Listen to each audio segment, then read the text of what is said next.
My name is Cynthia. I work as a program manager at Capsule8, and I'm one of those really weird people who really enjoys compliance. I read about it in my spare time. I find it fascinating and compelling. It may be a medical condition. We are looking into it. But I've sat on both sides of the table. I worked my way up as engineer, manager, preparing for those audits, and then later in my career was on the other side of the table, actually as performing the audits themselves. So I deeply understand that oftentimes it feels like a massive box checking exercise. You're pulling critical staff in to implement certain tools or decipher a control, and it sometimes feels like just this abyss that you're never going to get out of. But compliance is important. You don't want to make the headlines, and it may just be a requirement of your stakeholders. I think a lot of the challenge is that we're speaking past each other. As much as an auditor who is, specific to SOC2 or a CPA may be speaking in dots and dashes, when we start talking about microservices and containers and orchestration tools and how they map to criteria that were last updated in 2017, it really becomes a matter of communication and a matter of a clear compliance narrative. So today we're going to talk about how you, the IT expert, can quickly tease out the essence of what an auditor needs from you to say that you've passed an audit. We're going to demystify all the dots and dashes and numbers and give you an actionable roadmap, key elements that are required to pass a SOC 2 audit in a cloud-native world. And in truth, you are likely already tackling SOC 2 challenges right now, today, in this new normal. You're working on documenting processes and proving to your stakeholders how you are staying secure in this new normal. So how did a fairly straightforward endeavor, an IT audit, become this monster under the bed, this thing that everyone worries about and no one wants to do, but we all know we have to? Well, the TLDR on SOC 2. Who needs it? Service organizations which hold, store, or process customer data. So it's a pretty broad spectrum. What is required? So there are multiple trust service criteria, which we're going to get into more a little later. But for a non-privacy principled SOC 2 Type 1, and again, a Type 1 is a moment in time. A Type 2 is an audit that lasts a month or more, and that means the amount of audit evidence or proof that you've met these controls, either a snapshot in time or a duration of time. Type 1 snapshot, Type 2 duration. So for a non-privacy principled SOC 2 Type 1 moment in time audit, the required criteria are around security. Again, there are multiple trust service criteria, but minimally you need to look at communication and information. We're going to dig into all of these a little more later. Control activities, logical and physical access, systems, operations, and change management. So the AICPA, the American Institute for Certified Public Accountants, is the body which has created these controls and performs the audit themselves. There is going to be a link in this presentation where you can find a detailed PDF online of all the trust service criteria.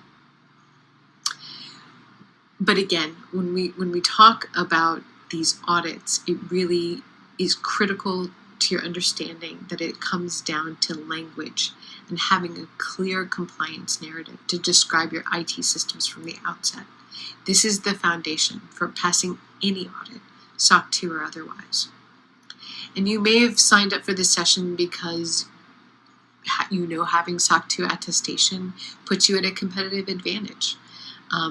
It may help you win and maintain customers, and it may just be a foundational requirement from your stakeholders.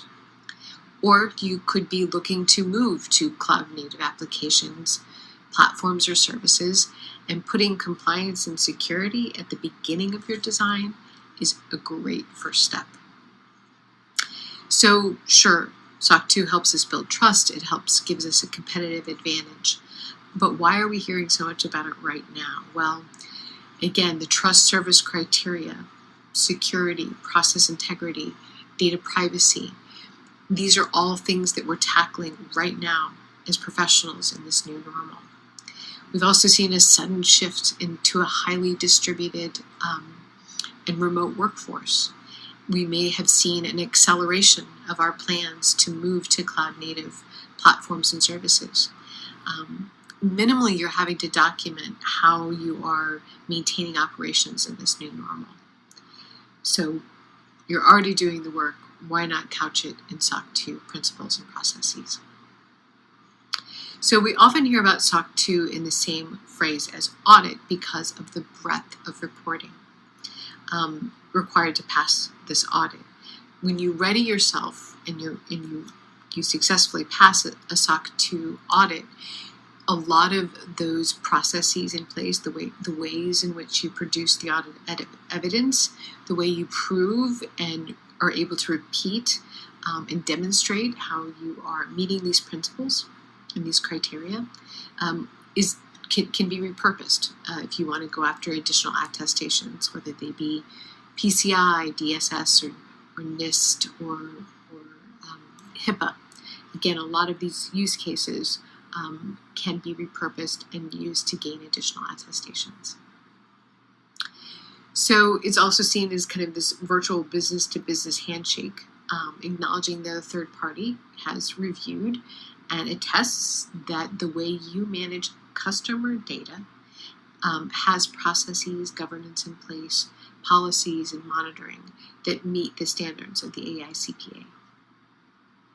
So again, of the SOC 2 principles, once called criteria, of security, availability, process integrity, confidentiality, and privacy, you can choose which principles you want to include in your SOC 2 audit. For a non-privacy principled audit, security is the only required criteria that you must include. So making sure that you're clear on the shared responsibility or who owns all or part of each control is a huge first step.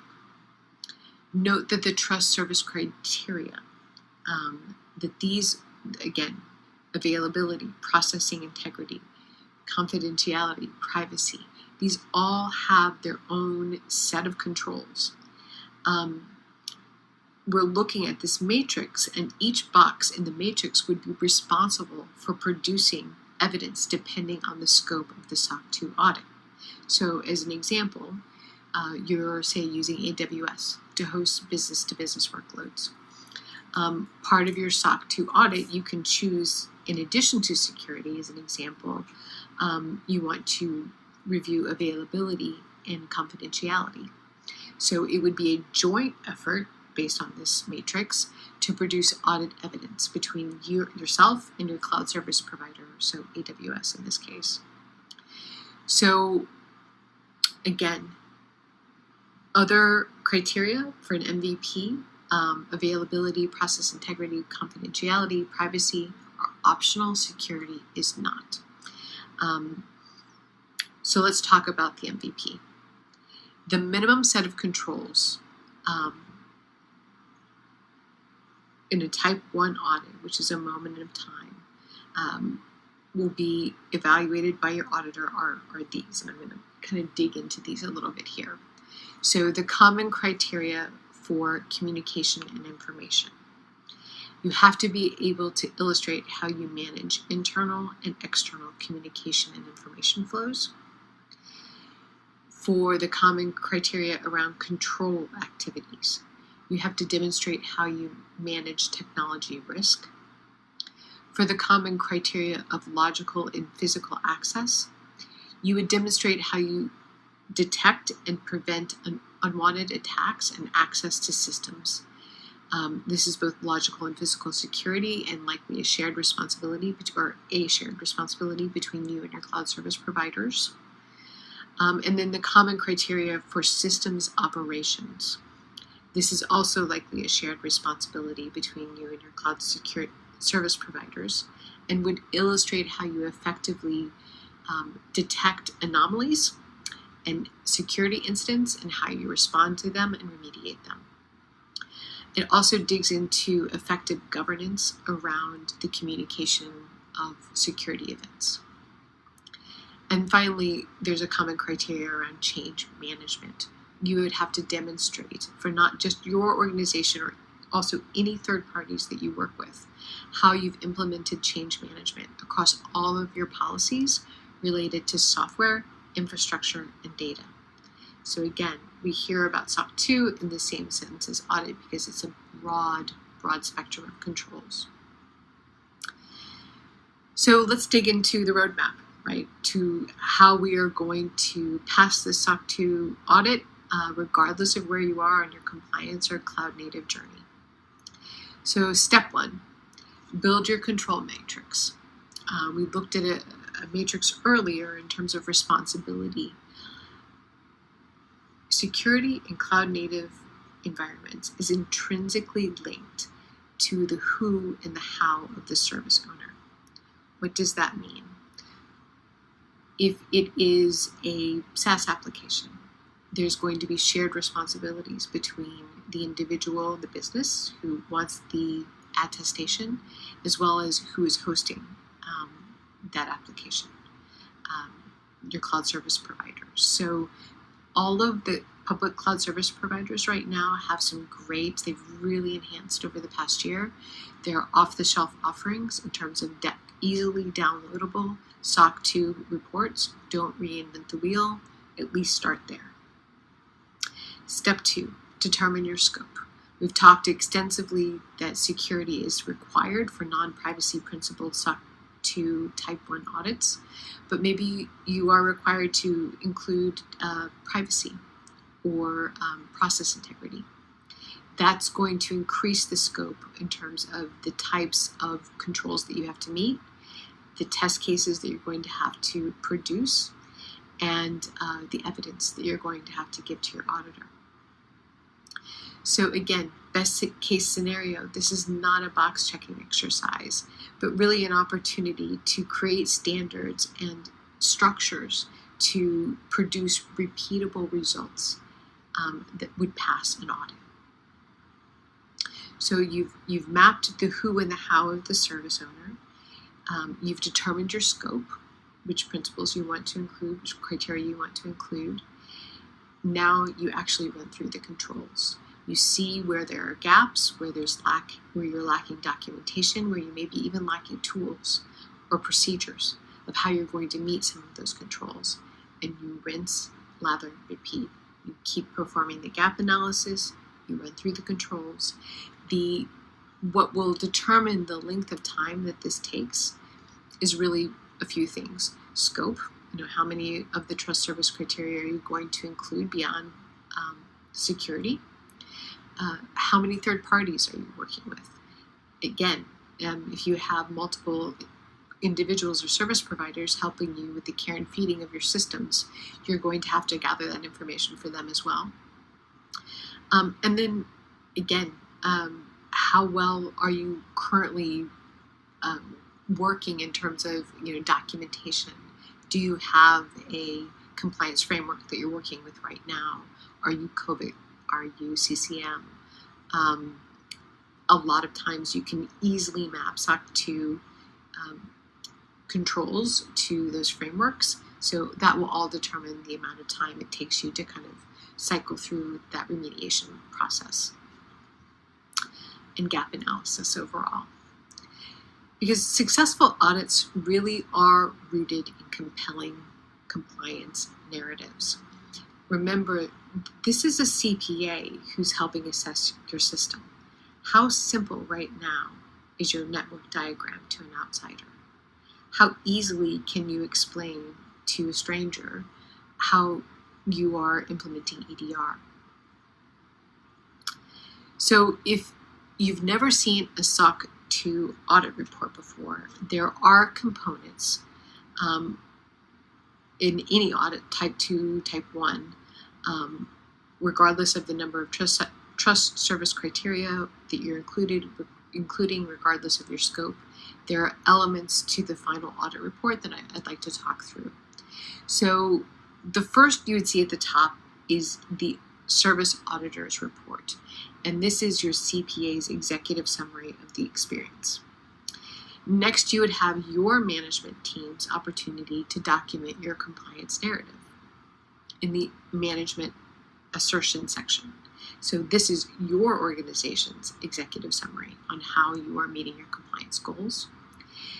Next is a description of the system. You would include network diagrams, any end-to-end kind of descriptions of how you accomplish, any sort of process or procedure would be included here. And then you would have the test of the actual controls and the corresponding results. This could be significant amounts of data depending on the scope of your trust service criteria. And then any additional information that you would want to provide to your auditor, noting any third-party attestations or documentation would be appropriate here. So again, remember, just as you may not have the appropriate background to, say, do a detailed audit of a complex financial statement, the onus is on the IT organization to demonstrate compliance, even when the use case is unfamiliar to a CPA. So I'm going to give you some examples of why this is even more challenging in a cloud-native world. Let's take the common criteria in Section 6 around logical access and physical access. You would need to be able to demonstrate in one of the controls how you detect and prevent unwanted attacks and access to systems. Keep in mind, the common criteria in controls in Section 6 have multiple facets. Each would be looking at a specific requirement, and sometimes it's a shared responsibility when you're in the cloud. But fundamentally, your auditor may expect a software-defined perimeter. How are you going to show like or analogous functionality in your cloud-native world? These are the challenges that you need to start thinking about now. Common criteria, again, another example in Section 7 around identity. You would have to show how you identify vulnerabilities or misconfigurations on a periodic basis. Now, your auditor may be used to seeing, to help meet some of these, traditional antivirus or anti-malware solutions here. Your auditor may even know how to drive those types of tests, but our auditors are learning about cloud-native solutions, just like we are.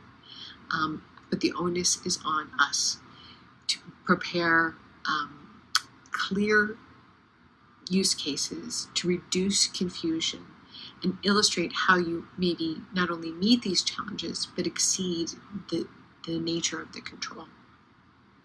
Be ready to answer any questions which may go off script. Remember that in terms of a recipe, audits are ultimately about proving your capabilities to a semi-technical audience, and make sure those with great communication skills are at the table. Make sure concepts of software-defined perimeters or traditional IDS, IPS are clearly articulated and demonstrated, and can be shown in terms that maybe an auditor who's used to seeing a solution which is completely on-prem might understand. Analogies are critical here. And again, you really are tackling SOC2 trust service criteria every day. You're doing it already. Why not couch it in SOC2 ready use cases? Example, security is a trust service criteria. 4 month, beginning of the calendar year, 5 months ago, I don't know, what is time anymore? How did we see this new normal coming? We didn't. We now have a highly distributed workforce, reduced response teams, a spike in threats from all angles. Zero trust isn't just a framework anymore, it is reality. How are you going to demonstrate how you protect against unauthorized disclosure of information or unauthorized access, not just in your CSP, but with your workforce as well. You're likely already tackling that problem. The idea of availability, another trust service criteria that you may include in your SOC 2 audit. How are you going to explain to your auditor and to your stakeholders right now, today, how you've actually enhanced accessibility and resilience by leveraging containers and microservices? How clearly can you tell that story? In terms of process integrity, this common criteria can be a massive undertaking for organizations working with multiple third parties. But how much do you know? Do you know as much as you should right now about the third parties in terms of the change management processes? If you want to stay out of the headlines, you should know who is taking care of your infrastructure, who is looking at your data, what software is being used. The trust service criteria of confidentiality, loaded subject. Working from home, just in the most basic sense, exposes security, both physical security in a new way. People may be working from common spaces or just a crowded household. How are you going to demonstrate how you are managing and handling confidential data in a highly distributed workforce? Again, probably already tackling this question. If you were to look at the trust service criteria or the common criteria for this principle in SOC 2, start answering those questions in SOC 2 language, and you're already making headway towards passing that audit. And finally, privacy. It's not optional anymore. The top 15 data breaches in the first half of this year, exposed over 1 billion records. We have the CCPA, or the California's Consumer Privacy Act, which is now in law, is now enforceable. And New York State has the SHIELD Act, which has also gone into effect. The fines that are coming up here, it's not just fines, we're actually seeing prison sentences attached in some cases. So again, you are tackling these problems right now. It is magnified in a cloud-native environment in terms of having to find analogous language to be able to discuss these with your auditors. But I encourage you to look at the SOC 2 criteria and start couching this work that you're already doing in these principles. Within the presentation at the end, I'm going to also include some examples of how you might create some analogous language. And I hope that your compliance journey is less painful when you start looking at it as a point of pride in your organization and your process improvement, and less of a kind of mechanics of checking boxes. But I appreciate you joining me today. I hope this was helpful. Thank you.